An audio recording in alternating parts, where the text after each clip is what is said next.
Hi అండి. Welcome to Sunita cooking channel. ఈరోజు మన రెసిపీ ఒక మంచి హెల్తీ రెసిపీతో తక్కువ టైంలోనే మనం హెల్తీగా తయారు చేసుకోవాలంటే ఇలా క్యాప్సికమ్ ఫ్రై చేసుకోండి అండి. చిన్నవాళ్ళ నుంచి పెద్దవారికి అందరికీ హెల్తీ రెసిపీ అనమాట.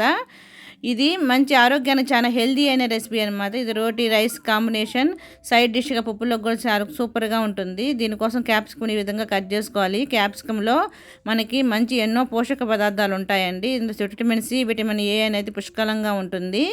దీంట్లో పీచు పదార్థంగా ఎక్కువగా ఉంటుంది. డైట్లో ఉన్నవాళ్ళు కంపల్సరీగా ఊబకావి ఉన్నవాళ్ళు ఈ క్యాప్సికమ్ని తింటే వెయిట్ లాస్ అవుతారండి. కంటికి కూడా చాలా మంచిది, గుండె జబ్బులకు కూడా చాలా మంచిది అనమాట ఈ క్యాప్సికమ్ అనేది చాలా హెల్త్కి చాలా మంచిది. కంపల్సరీ మనం వీక్లీ ట్వైస్ అయినా సరే ఈ ఫుడ్ని తీసుకోవాలి. క్యాప్సికము మోకాల నొప్పులకు కూడా చాలా మెరుగుపరుస్తుంది. అంటే ఎముకలు దృఢంగా బాగా బలంగా ఉండేదానికి ఉపయోగపడుతుంది. చూడండి, దీనికోసం ముందుగా ఫ్రై కోసం మనం స్టవ్ వెలిగించుకొని ఒక ప్యాన్ పెట్టుకున్నాము. అందులో ఆయిల్ వేసుకోవాలి. ఆయిల్ అనేది చాలా తక్కువ పడుతుందండి క్యాప్సికమ్ ఫ్రైలో. ఇప్పుడు ఆయిల్ కాగిన తర్వాత ఇందులో ఒక పెద్ద సైజు ఉల్లిపాయను సన్నగా కట్ చేసుకొని వేసుకోవాలి. ఒక 2 పచ్చిమిర్చి కూడా ఇలా కట్ చేసుకొని వేసుకోవాలి. ఈ ఆనియన్స్ అనేవి త్వరగా ఫ్రై అవ్వడానికి ఇప్పుడే సాల్ట్ వేసుకుంటున్నానండి. రుచికి సరిపడా సాల్ట్ మొత్తం వేసేసుకోండి. ఒకేసారి వేసేసుకుంటే మనకి ఆనియన్స్ అనేవి త్వరగా ఫ్రై అవుతాయి.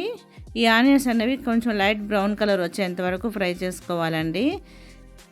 ఫ్రై చేసుకున్న తర్వాత ఇప్పుడు మనం ఇందులో కొంచెం ఒక 1/2 టేబుల్ స్పూన్ అల్లం వెల్లుల్లి పేస్ట్ వేస్తే టేస్టీగా ఉంటుందండి. మరీ ఎక్కువ వేసుకోకూడదు, ఎందుకంటే క్యాప్సికమ్ని మనం ఇప్పుడు ఫ్రై కాబట్టి ఎక్కువ మసాలా లాగా ఉండకూడదు కాబట్టి చూడండి, ఎంత చిటికిడండి. ఒక అల్లం వెల్లుల్లి పేస్ట్ వేసుకొని 1/2 టేబుల్ స్పూన్ వేసుకుంటే సరిపోతుంది. ఈ అల్లం వెల్లుల్లి పేస్ట్ అనేది పచ్చివాసన పోయేంత వరకు ఇలాగా ఫ్రై చేసుకోవాలి. చూడండి, ఇంత మంచి హెల్తీ రెసిపీ మనం మిస్ కాకూడదండి. ఇటువంటి రెసిపీస్ పిల్లలకు కానీ పెద్దవాళ్ళకి కానీ మనం కానీ ఎవరైనా సరే తింటూ ఉండాలన్నమాట. అంత హెల్తీ రెసిపీ అనమాట. డైట్లో దీన్ని సలాడ్ రూపంలో కూడా తీసుకుంటూ ఉంటారు కదా. వీటిలో 2-3 రకాలు ఉంటాయండి. Red and orange and green ఉంటాయి. ఇవి కలర్స్ వేరైనా పోషకాలు మాత్రం అన్నిట్లో ఈక్వల్గానే ఉంటాయండి. చూడండి, ఈ విధంగా పచ్చివాసన పోయిన తర్వాత మనం కట్ చేసుకున్న ఈ విధంగా క్యూబ్స్ మాదిరిగా కట్ చేసుకున్న క్యాప్సికమ్ని వేసుకోవాలి. వేసుకొని మొత్తం ఒకసారి బాగా మిక్స్ చేసుకోవాలండి. మిక్స్ చేసుకొని ఈ విధంగా కలుపుకొని మూత పెట్టి మగ్గనివ్వాలి. ఎంత అంటే చాలా త్వరగా కుక్ అయిపోతాయండి ఈ క్యాప్సికమ్ అనేది. మరీ మెత్తగా ఉడకనివ్వకూడదు. కొంచెం కచ్చాపచ్చిగా ఉంటేనే హాఫ్ ఫ్రై అయితేనే సరిపోతుందండి క్యాప్సికమ్ అనేది. ఎక్కువ ఫ్రై అయితే బాగుండదు, చాలా త్వరగా ఉడికిపోతుంది. ఇప్పుడు దీన్ని మనకి పొడి తయారు చేసుకోవాలండి. ఇప్పుడు స్టవ్ వెలిగించుకొని ఒక కడాయి పెట్టుకున్నాము. అందులో పల్లీలు వేసుకోవాలి. ఒక హాఫ్ బౌల్ పల్లీలు వేసుకొని అందులో 1 టేబుల్ స్పూన్ జీలకర్ర, కారానికి తగ్గట్టు ఎండుమిరపకాయలు వేసుకోవాలి. ఇవి బాగా పప్పు అంతా బాగా ఎండుమిరపకాయలు అన్నీ బాగా ఫ్రై అయ్యేంత వరకు ఫ్రై చేసుకోవాలి. మనకి క్యాప్సికమ్ ఫ్రైలో ఈ వేరుశనగ పప్పులు వేసిన పౌడర్ వేస్తే చాలా టేస్టీగా ఉంటుందండి. కాంబినేషన్ అయితే సూపర్ ఉంటుంది. ఒకసారి మీరు చేసుకొని తిన్నారంటే ఉట్టి రైస్లోకి కూడా కలుపుకొని తినొచ్చు, అంత టేస్టీగా ఉంటుంది. రోటీ పుల్కా వాటిల్లోకి అయితే ఇంకా చాలా బాగుంటుంది. చూడండి, 1 ఇంచి మనం చింతపండుని తీసుకున్నామండి. అది కూడా ఇవి వేగేటప్పుడే వేసేసుకుంటే అది కూడా బాగా ఫ్రై అయ్యి పౌడర్ మాదిరిగా వస్తుందన్నమాట.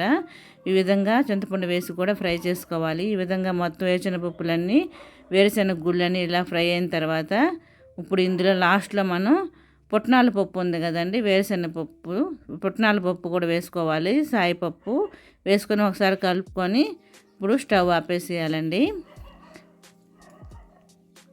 ఇప్పుడు వీటిని పూర్తిగా చల్లారనిచ్చి ఒక మిక్సీ జార్లోకి తీసుకోవాలండి. ఈ విధంగా ఈ పొడి అనేది మన క్యాప్సికమ్ ఫ్రైలో సూపర్ టేస్టీగా ఉంటుందండి. టేస్టే మారిపోతుంది, అంత టేస్టీగా ఉంటుందండి.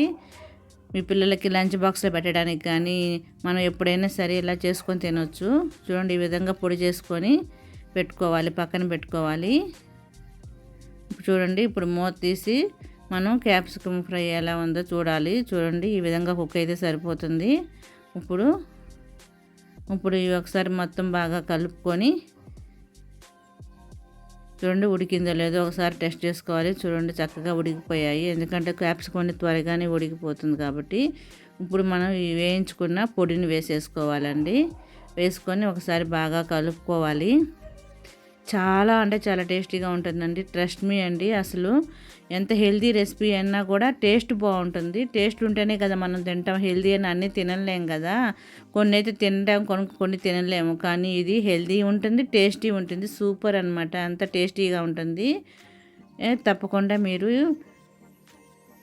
మీరు ట్రై చేయండి. ఈ రెసిపీని మాత్రం అస్సలు మిస్ కాకండి. చాలా అంటే చాలా టేస్టీగా ఉంటుంది. ఇది ఉట్టి కర్రీయే తినివచ్చు, అంత బాగుంటుంది.